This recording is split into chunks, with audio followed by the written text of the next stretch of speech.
Sorry, there was a FedEx question. Hi, I'm Skip Elsheimer, and welcome to the AV Geeks Lunchtime streaming show. We watch old 16mm films from our collection and also from other collectors' collections, and that last one was Shore Deposits that came from Oregon Archives and ultimately was part of the Mogul Brothers collection, which was a film library in New York City where you could rent films and they would send them to you. So, let's see, what do we got today? Lots of interesting stuff. Let's start off with a bang. And by bang, I mean mime.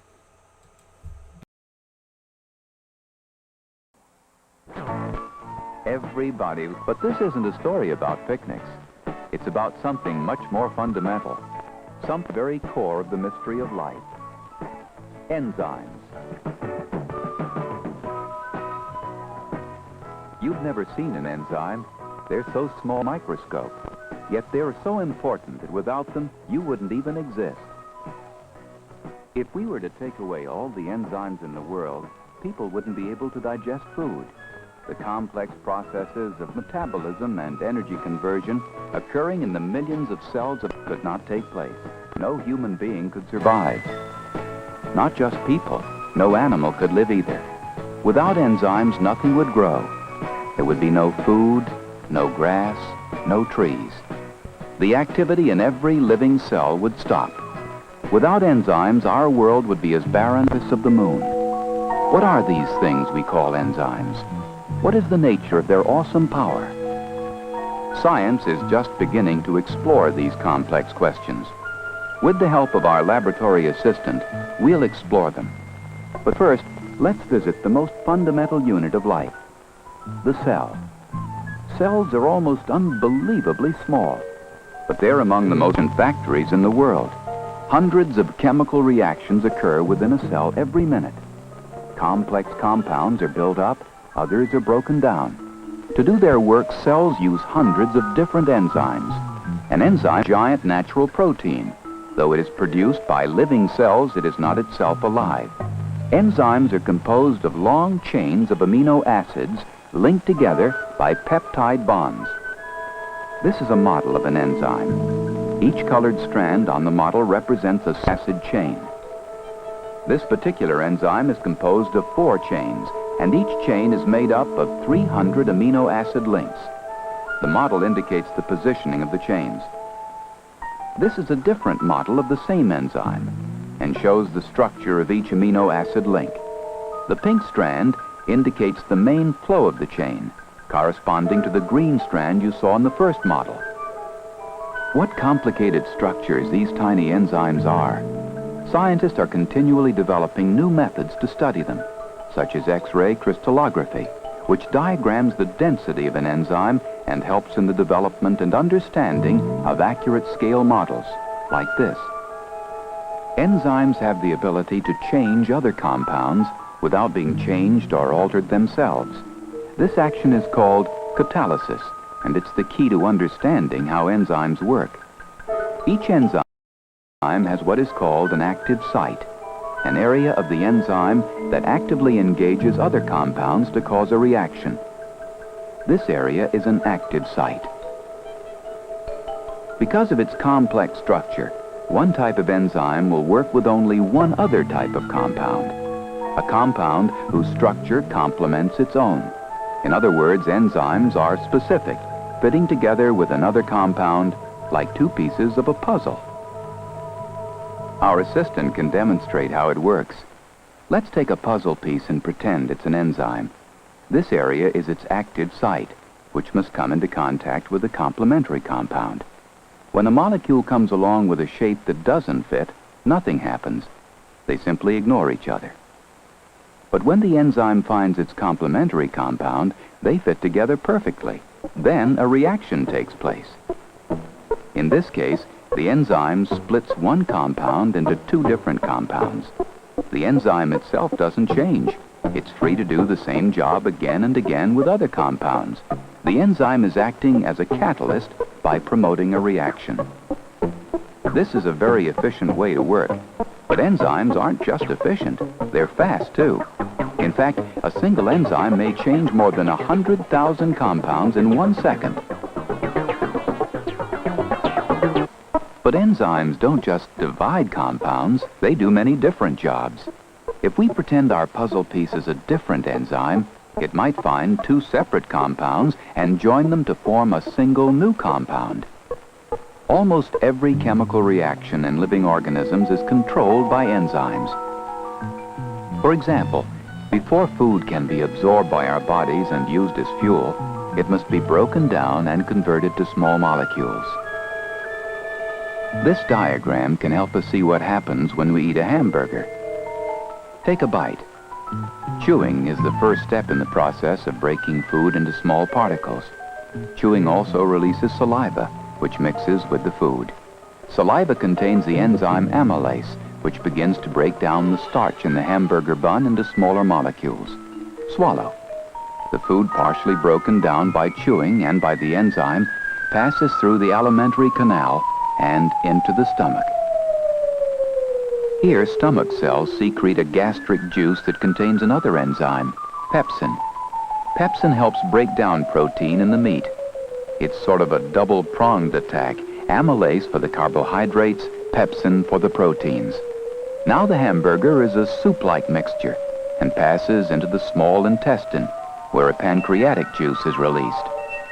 This juice contains a whole range of enzymes, each one specially suited to break down a particular type of nutrient.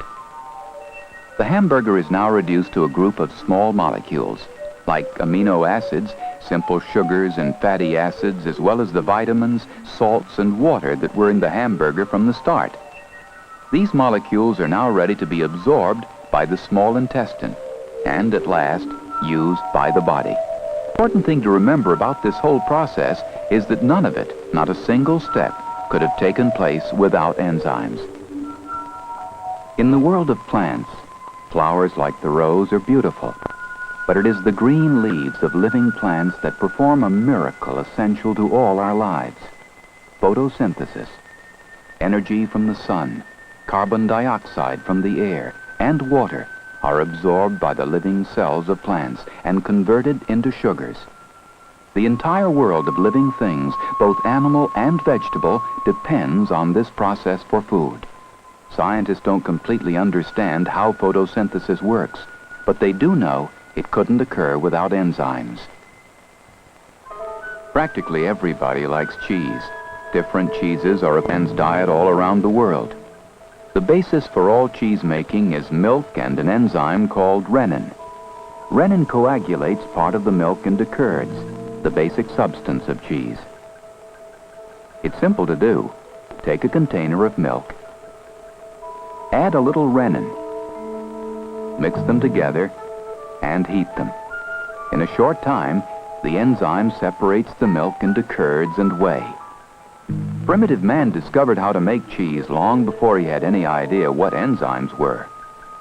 Several thousand years ago, the stomachs of slaughtered animals were used as canteens for carrying milk and water. When people left their milk canteens out in the hot sun for a few hours, they noticed that the milk would clot into soft, creamy lumps that had a sharp and strangely pleasant taste. Primitive man didn't know why, but we know that the enzyme rennin found in the lining of the animal's stomach was changing the milk into cheese. Today, we found a way to produce rennin in a mass production of cheese. Nature has, in fact, provided an enzyme for just about every job. When the enzymes in yeast change the sugar in grapes to alcohol, you have wine. When enzymes convert grains into sugar, then into alcohol, you have beer. Today, scientists have developed many other ways for enzymes to serve man. Doctors have long recognized the value of enzymes in identifying and monitoring liver diseases, diabetes, and infections of the pancreas. And enzyme injections can be used to dissolve blood clots and to help reduce the possibility of heart and brain damage. This strip is coated with an enzyme. The enzyme will change color and measure the amount of sugar in the solution. Doctors use this strip to test urine samples or evidence of diabetes in patients. Enzymes can help mankind in still other ways. We have become increasingly aware that we must protect and preserve our environment. This means reducing pollution, and that's where enzymes come in again. Enzymes promise to play an increasingly important part in our fight against pollution, since they have two characteristics that are especially valuable. First, they are specific. Like an arrow, they go straight to their target, and to one target only. One enzyme acts on only one compound. This means it leaves other compounds undisturbed. The second valuable characteristic of enzymes is that they are completely natural substances produced by living cells, and they are not pollutants themselves.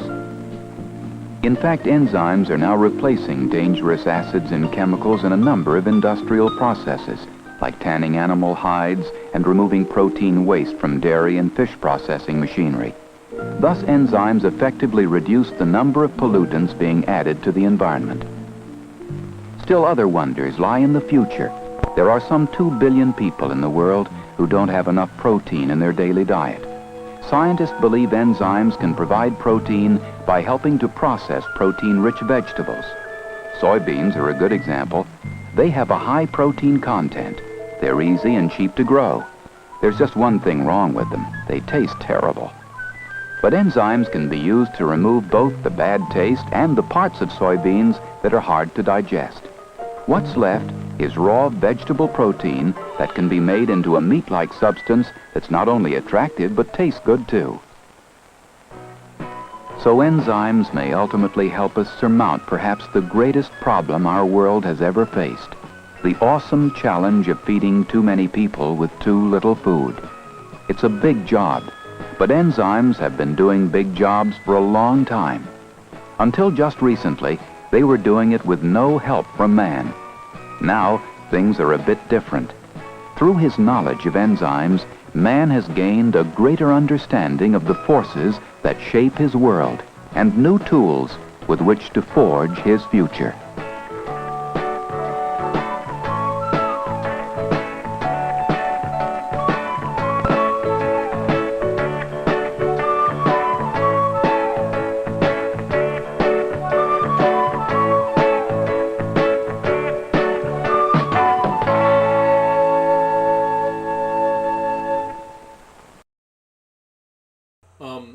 I'm trying to find information about that film. It's not on WorldCat,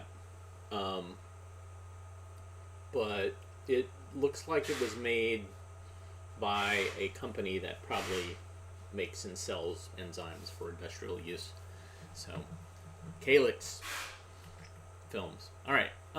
Behind me, I got a telecine where we watch. We have old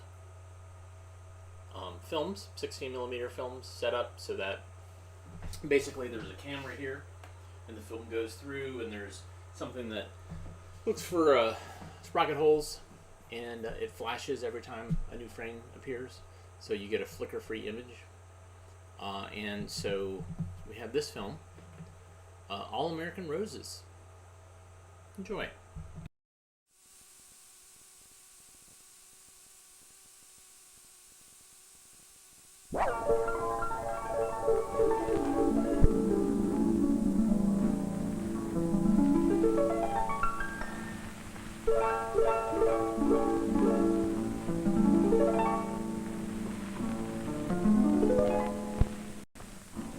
This label on your rosebush is its hallmark of quality. Any rose bearing this symbol has been proved to be a superior variety. What is an All-America Rose selection, and what does it mean to you as a gardener? It's a new rose variety chosen as outstanding after careful testing all over America. It means a new rose that anyone can grow these tested thoroughbred rose bushes. You need a large garden to enjoy roses. You don't need to gamble on unknown, untried varieties.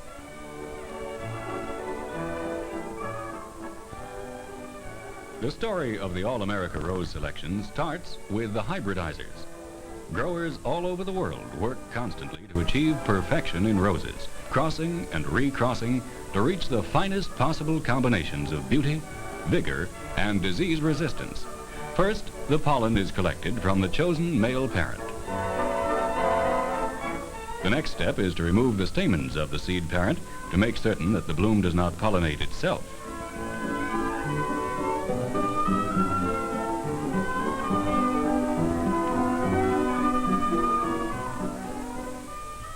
Then the pollen from the male is dusted onto the stigmas of the mother flower.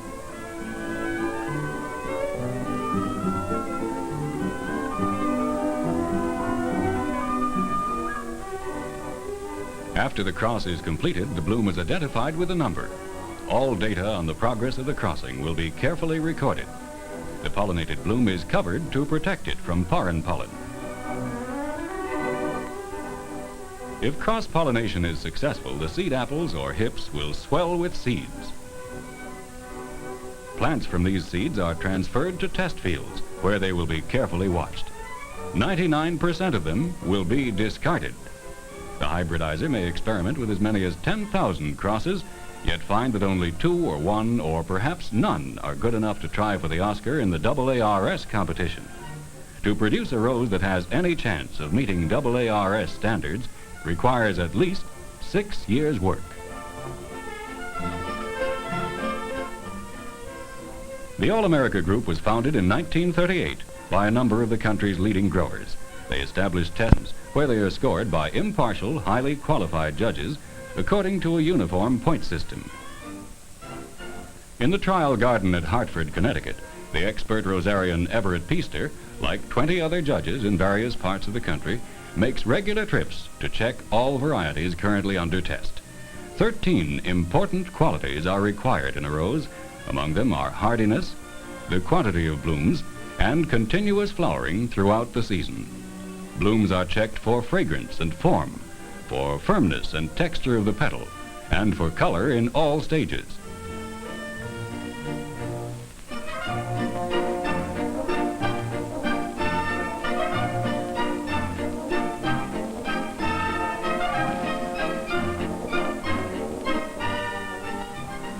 Roses that seem perfect in Connecticut may not do well in other sections. Roses tested in Hartford are subjected to the same scrutiny in Texas.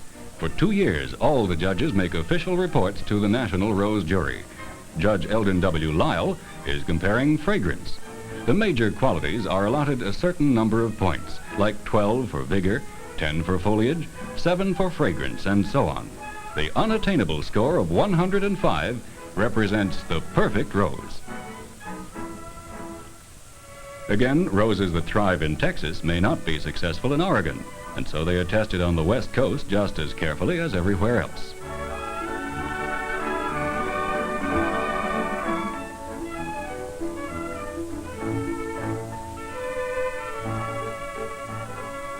Judge Edmonds' scores on the roses in the Portland test garden will be combined with the scores of the other judges. When totals from the 21 stations are compiled by the Rose Jury, only roses with near-perfect scores are awarded the designation All-America Rose Selection. In 1951, no award was given because none of the entries met the All-America specifications. Less than 40 have achieved this. In the trials, they are known by code numbers. If they succeed, their names become world famous.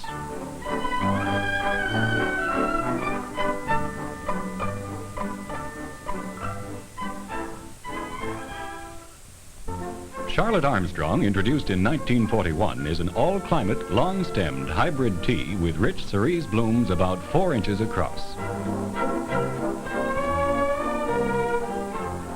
This hybrid tea rose, a 1944 winner, was named for the wife of the famous general. A vigorous grower, its blooms are a never-fading coral pink, suffused with yellow. Peace appeared on the American scene as a symbol of hope in the year 1946. The huge 5 to 6 inch blooms change in color from yellow to pale gold to cream. The unchallenged winner of the 1947 trials, Rubaiyat, is a hardy, long-stemmed rose with large, rich, light red flowers and a lovely fragrance. 1948 introduced the fragrant Diamond Jubilee. The 6 inch blooms are a warm, glowing buff orange with a touch of orange yellow at the base of each petal. The The same year of 1948 produced two exquisite red roses, Nocturne and San Fernando. The dark crimson red of Nocturne deepens in the center as it opens. San Fernando is an intense scarlet hybrid tea. The long-lasting flower holds its fragrance until the last petal drops.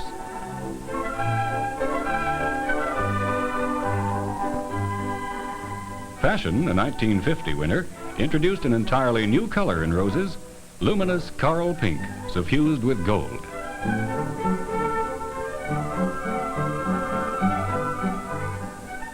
'50 also presented three hybrid tea winners. Mission Bells, a hardy plant, produces a full salmon pink bloom of up to 5 inches across. Capistrano reaches a height of 4 feet in most climates. The large blooms present a glowing rose pink array of 36 heavily textured petals.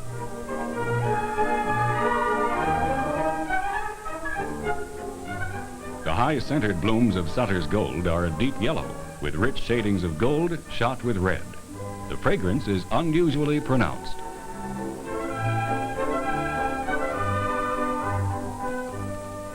This large bloom has 50 yellow petals penciled with pink. A 1952 winner, it was created by and named for the late Fred Howard, the famous rosarian. The 1952 Vogue, a cherry coral floribunda, has immense clusters of perfect high-scented blooms. It's a spectacular rose, sweet-smelling, radiant, and vigorous. The third 1952 award went to Helen Traubel, a large apricot pink hybrid tea. It's an exceptionally strong growth.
All-America testing provides the home gardener with roses that will grow anywhere in the United States to California, everywhere in between.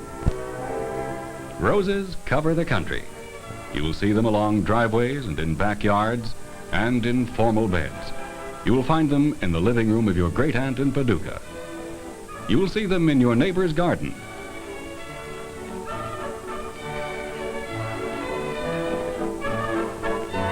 And in the grounds of public buildings.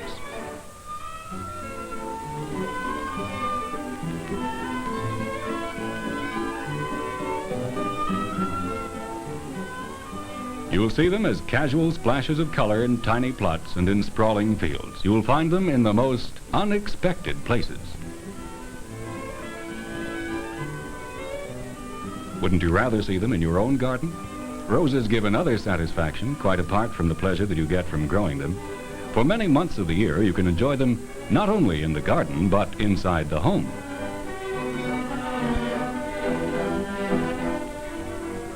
This is the gardener's moment of supreme satisfaction, when you can boast to your friends, yes, those roses came from my own garden, and they weren't really a bit difficult to grow.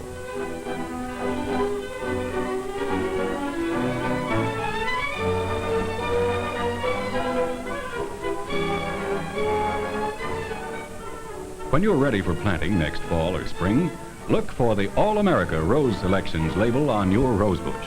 It's the hallmark of quality in roses.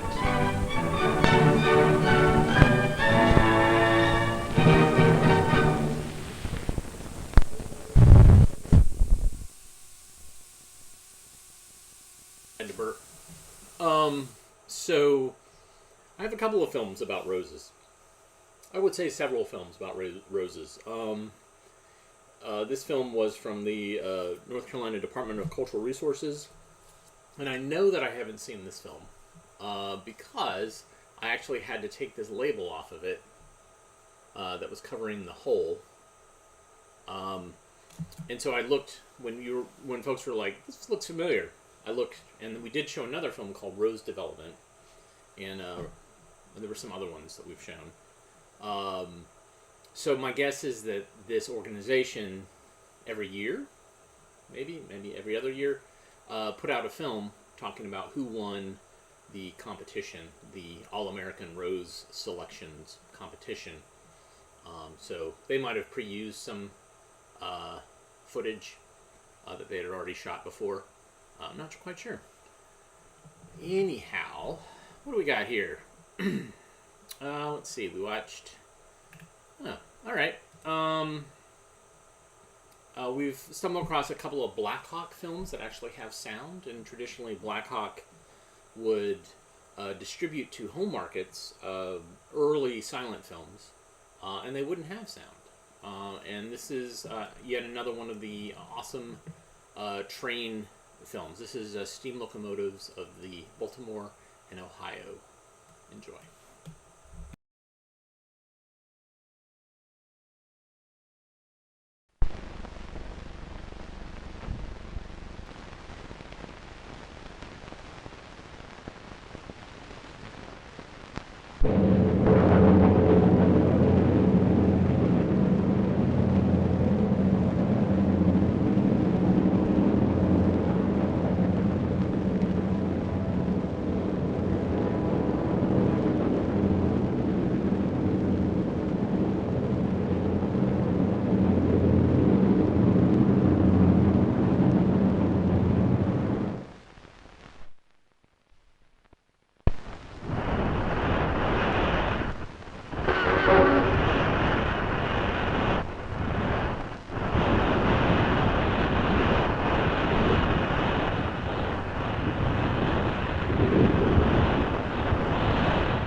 I guess there's no theme music to go in and out on this, so that's probably what was going on. Anyways, so that was shot by a filmmaker named Fred McLeod, who was based in the Pittsburgh area and would shoot amateur films for himself, like home movies, but also for civic groups and for train enthusiasts. And he was a train enthusiast, and he sold some of his footage to Blackhawk. So that's what we saw.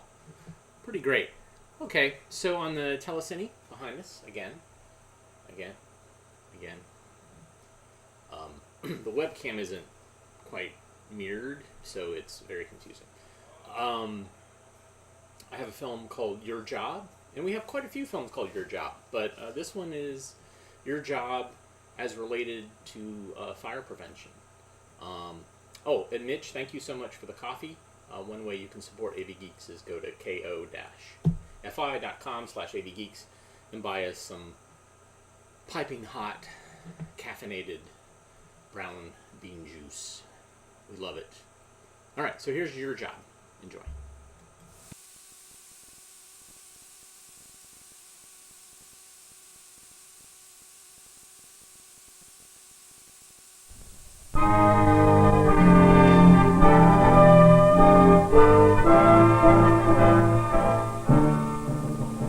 The fire that you are watching now is one of almost 50,000 industrial fires last year. You know that fire injures thousands of people every year, people like you and me, and that countless jobs and millions of dollars of wages are lost every year. Fire is not a mystery because we know the causes of fires, yet they happen. They happen because most people are really not interested in fire prevention. Not interested, that is, until fire strikes them.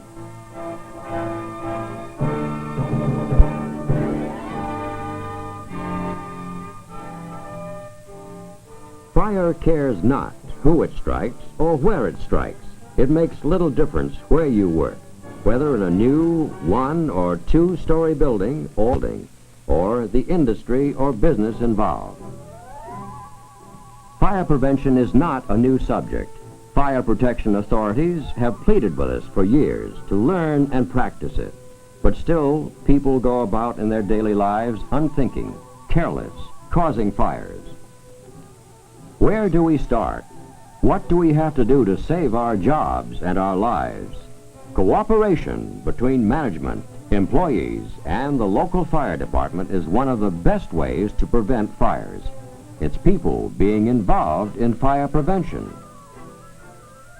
Many industrial plants and shopping centers have organized fire brigades and fire prevention programs to promote fire safety practices throughout the company premises, to instruct and train all personnel, to effectively fight and control fires, and to help in evacuation if necessary. The primary objective of a fire safety program is to prevent fires, to keep your plant operating, and to assure your safety and your job. In the smaller industrial plants or other occupancies where there is no full-time safety or fire prevention officer, the local fire department is usually happy to give instruction and periodic drills. Cooperation with your fire department will serve a dual purpose. The fire prevention officer will give you the latest fire safety information, such as new techniques and methods of handling hazardous materials. And you can keep your fire department up to date on new materials you handle that might be hazardous, or new processes or storage arrangements that they might need to be aware of in case of fire.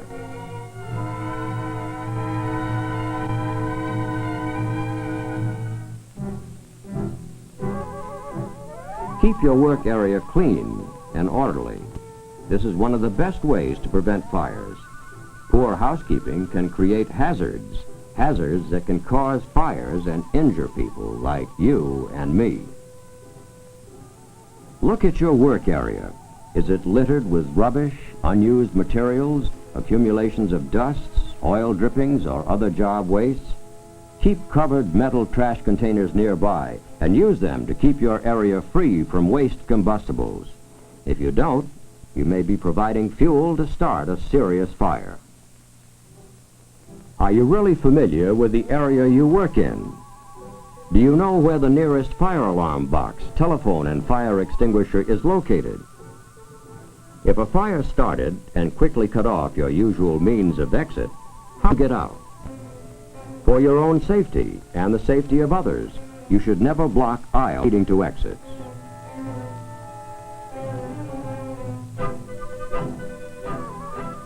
At the end of your workday, you should spend an extra minute or two and check to see that all electrical and heating equipment is shut off or otherwise properly set for the night, that all your rubbish is in proper containers, and that your cigarettes are out. Start and end each day with your work area free of potential hazards.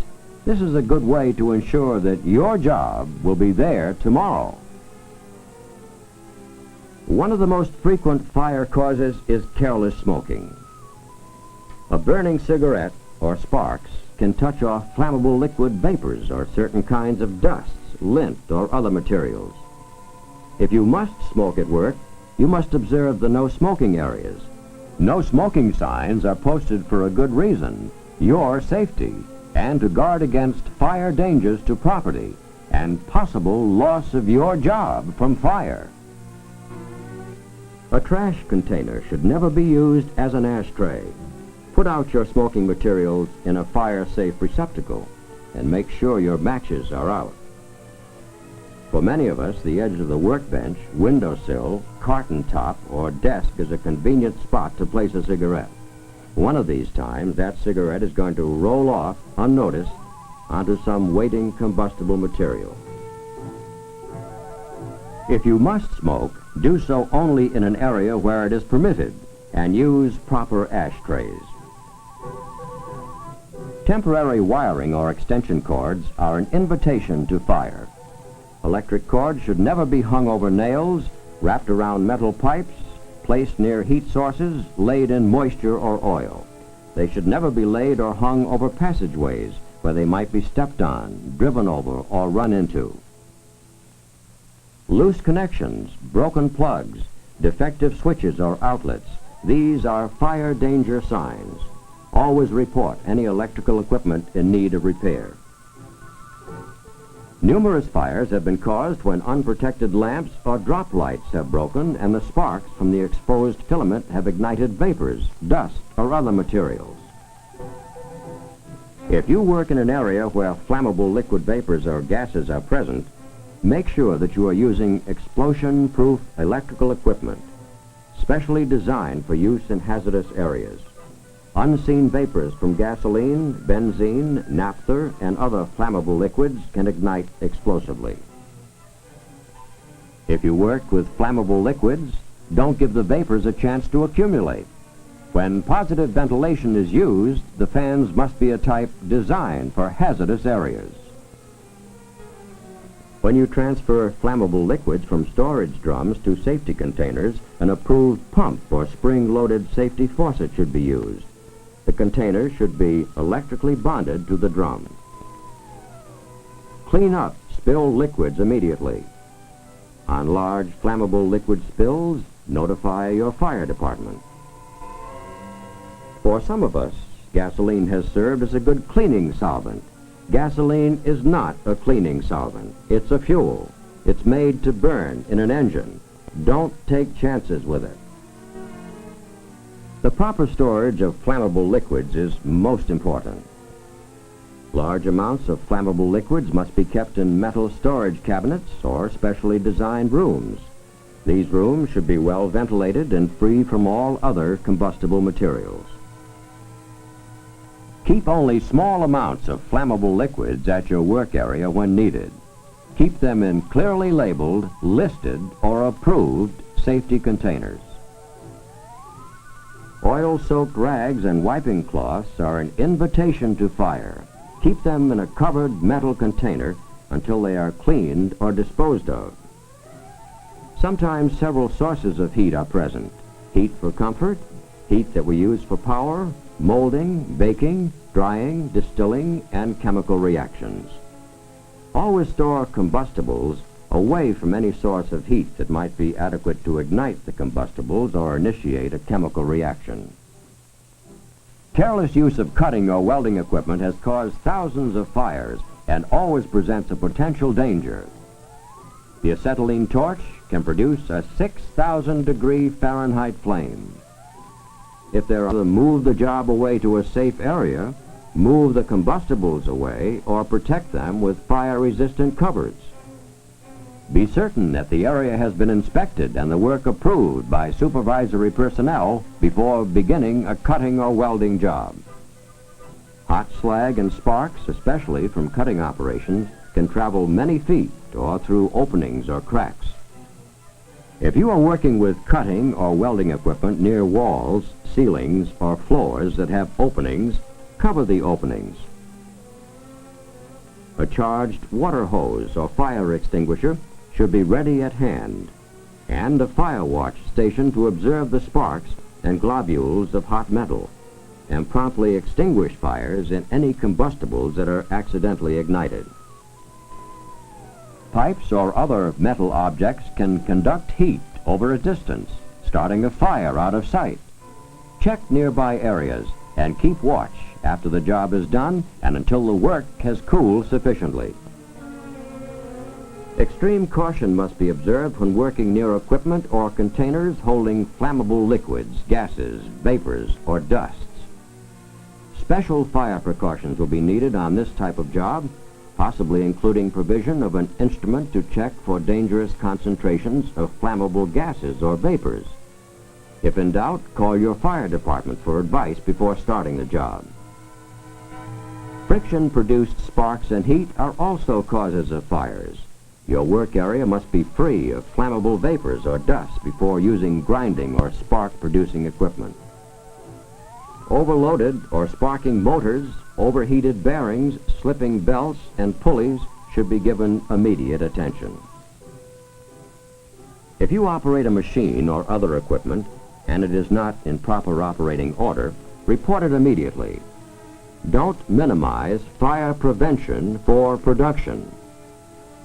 A fire can stop all production for a long time or permanently. If you work at a special process involving materials that are hazardous, you must know what the potential hazards are and how to minimize them. For instance, if you work with metals such as magnesium or magnesium alloys, you should know that you never use water to extinguish a fire involving these materials. Use an extinguisher designed for use on Class D fires. Do you know what Class A, B, C, and D fires are? They are the 4 recognized types of fires.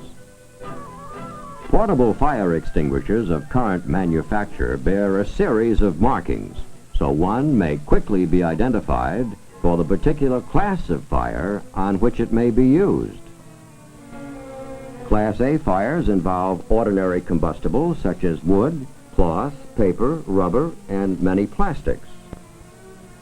These fires are best controlled by the cooling effect of water, water solutions, or the effects of certain dry chemicals that interrupt the combustion process. The proper extinguisher for a Class A fire is identified by the letter A in a green triangle. Class B fires are those involving oil, gasoline, grease, paint, or other flammable liquids. These fires are best controlled by cutting off the supply of air or oxygen, by use of carbon dioxide, dry chemicals, or foam. The extinguisher is marked by the letter B in a red square. Class C fires involve electrical equipment. The use of electrically non-conducting extinguishing agents such as carbon dioxide or dry chemicals is required to safely control this type of fire. An extinguisher for use on Class C fires is marked by the letter C in a blue circle. Class D fires involve certain combustible metals such as magnesium, titanium, zirconium, sodium, and potassium, and require a blanketing, heat-absorbing special extinguishing agent that is not chemically reactive with the burning metal. The proper extinguisher is identified by the letter D in a yellow star. Some portable extinguishers are suitable for use on more than one class of fire. These extinguishers are marked for each class of fire on which they may be used. Know where the extinguisher is in your work area. Read the label. And most important, know how to use it. If you don't, then have someone show you. If you use an extinguisher, never place it back on the rack or hanger, regardless of how small the amount used. It must be refilled or replaced immediately. Notify your supervisor. Many factories, office buildings, industrial park areas, and shopping centers have automatic sprinkler systems. This is a system of overhead piping, having frequently spaced discharge devices called sprinklers, or sprinkler heads. Except for systems designed for special occupancies, the sprinkler heads are normally closed and are designed to open at a predetermined temperature and discharge water so as to completely cover the area of the fire. To ensure that the discharge of water is not obstructed, stockpiles and racks must be at least 18 inches below the sprinkler heads. The 130 fires a day that occur in factories and industrial plants cause the loss of thousands of jobs, and most important, people are injured and lives are lost. This is why you should know what to do if a fire occurs. Taking the correct action during the first few minutes of a fire can mean the difference between a small fire extinguished with little damage or a disaster. Where is the nearest fire alarm box to your work area? Do you know how to operate it? If you are not certain that you know how, have someone show you. Fire alarm boxes on public streets send an alarm directly to the fire department. When a box is pulled, be sure that someone stays at the box to show the firefighters where the fire is. Many fire alarm boxes or pull stations in plants, shopping centers, and other properties activate only the alarms on the property and do not transmit the alarm directly to the fire department. In this case, it is the responsibility of the security personnel or responsible department to notify the local fire department. If there are no fire alarm boxes available, it will be necessary for you to notify the fire department by telephone immediately. Give them the exact location of the fire, the type of fire, injuries, or persons trapped, if known. If a fire occurs and you are able to do so safely, check to see that doors are closed in your area. It will slow down the spread of the fire and smoke. Do you know where the fire extinguishers are located? Do you know what type of extinguisher to use? And do you know how to use it? Do you know where the standpipe hose is located and how to use it? Remember, all the hose must be completely removed from the rack before the water is turned on. Kinks in the hose will restrict the water flow. To ensure a maximum and sufficient water supply, open the valve all the way and see that all kinks in the line are removed. When you leave a burning building, the following procedure is recommended and should be included in periodic drills. Stop work, shut off power, fuel supplies, and machines. Place stools or other obstacles out of the aisles. Do not take time to get your clothes, pocketbooks, or other personal belongings, but go directly in an orderly manner to the nearest exit from your area. Close doors to the fire area en route if possible. In the event of a fire, regardless of its size, do not use the elevators. Use the nearest exit stairways. Elevators may be deactivated by a fire, causing anyone inside to be trapped, or they may automatically stop and doors open at a floor involved in fire. Don't run, don't lag, don't shout. Leave the building immediately, and once outside the building, go to a safe designated area. Stay outside the building until the fire department determines that it is safe for you to return. A good fire exit plan calls for a systematic accounting for all persons who were in the fire area by meeting in a predetermined location outside the building. There is no excuse for having almost 50,000 industrial fires a year. Most of these fires can be prevented by you and me. The daily practice of fire prevention and your knowing what to do if a fire occurs can save your job or your life.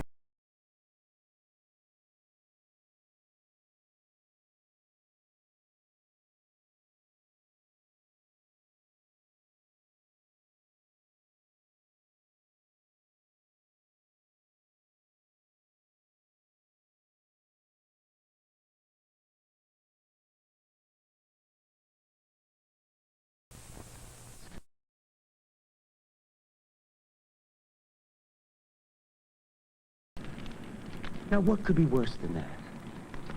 But I can't. Nonsense! Apple sugar. You just need to get into the mood. Books are not where it's at. Teaching you how to spell cat. I know you'd rather play. So why don't you throw all your books away?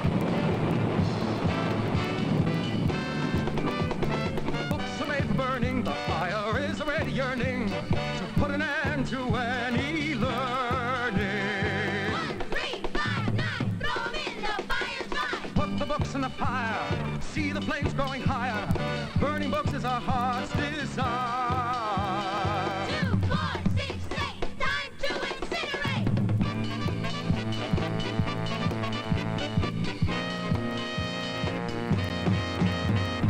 Books will not make you wise, and reading's bad for your eyes. I am sure you agree.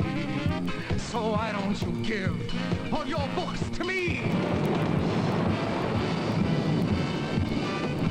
Books are made for burning, fire is already yearning to put an end to any learning. This one here is very good about a man named Robin Hood. Put the books in the fire, see the flames growing higher. Burning books is our heart's desire. Though I never liked Tom Sawyer, I won't be a book destroyer.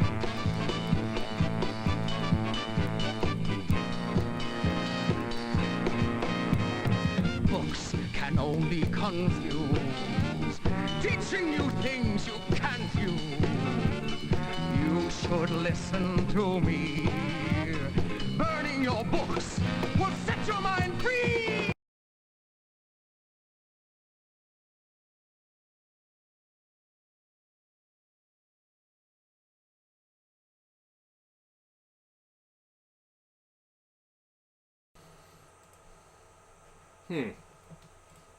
Something's all messed up. Yeah, so I'm on a new computer, and for some reason that didn't play the way I expected it to play. And so I apologize for that. Like, it just kind of stopped. It was very weird. We'll figure that out. So anyways, thanks for tuning in today. Thanks, Mitch, for the coffee.